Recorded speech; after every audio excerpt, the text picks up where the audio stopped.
Laurie felt a moment of panic. "Can you help me?" Taking hold of the woman's free arm, Laurie pulled her to her feet, alarmed to see how much pain she was in. "I need to get to a hospital." "What happened? Were you in a car accident?" She didn't see a car. They moved haltingly to the van. Once they were back on the road, Laurie switched on the overhead light, sneaking looks at the blood dripping from the woman's nose and mouth, her disheveled hair, the blood on her hands, the wet, dirty, ripped right leg of her jeans. The closest emergency room was in Henderson. With only a $20 bill in her pocket and little gas in the tank, there was no way Laurie could take her there. Even if she could, this was a situation that called for caution. "Where does it hurt?" "Everywhere." "How did you get like this?" She tried to sound concerned, but mostly she was scared.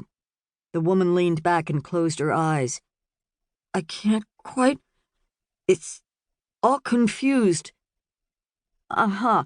But, I mean, they brought me." "They?" I just need a minute to pull things together." Laurie decided not to press her, mainly because she felt she already knew the answer. She pulled the van into her sister-in-law's driveway a few minutes later. Hannah Adler was a doctor with a practice in Eau Claire, which was where she had her primary residence. Laurie tried not to be jealous, though it was often a losing battle. Hannah maintained an old bungalow in New Dresden to be close to the family. Laurie guided the injured woman up the front steps and rang the doorbell. Hannah was in town because New Year's Day was a big family event, a command performance dictated by Evangeline Adler, the family matriarch. When the door drew back, Hannah appeared in a sweatshirt, sweatpants, and slippers, a wine glass in her hand. "Help me get her inside," said Laurie, maneuvering the woman through the doorway. If anything, the woman was more out of it now than she had been on the road. The frightened look on Hannah's face matched Laurie's. "Where can we put her?" asked Laurie. "In the spare bedroom." They helped her down the hallway and lowered her onto a double bed. While Laurie removed the woman's sodden boots, Hannah covered her with a quilt. "What the hell's going on?" whispered Hannah. "I found her like this about 4 miles out of town." They exchanged worried glances.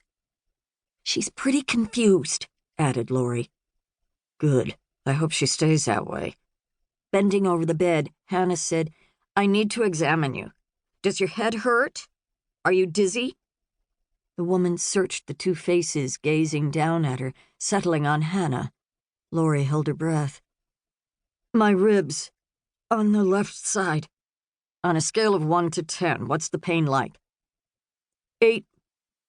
Glancing back at Laurie, Hannah lowered her voice and said, "Probably bruised or broken ribs. She needs more help than I can give her."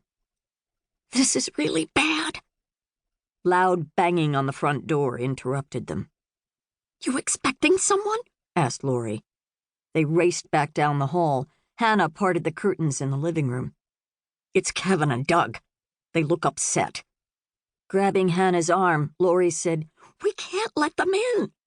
"They know we're in here. Your van is in the driveway." "They did it. They took her out into the woods and beat her up." "We don't know that." "Who else would do it?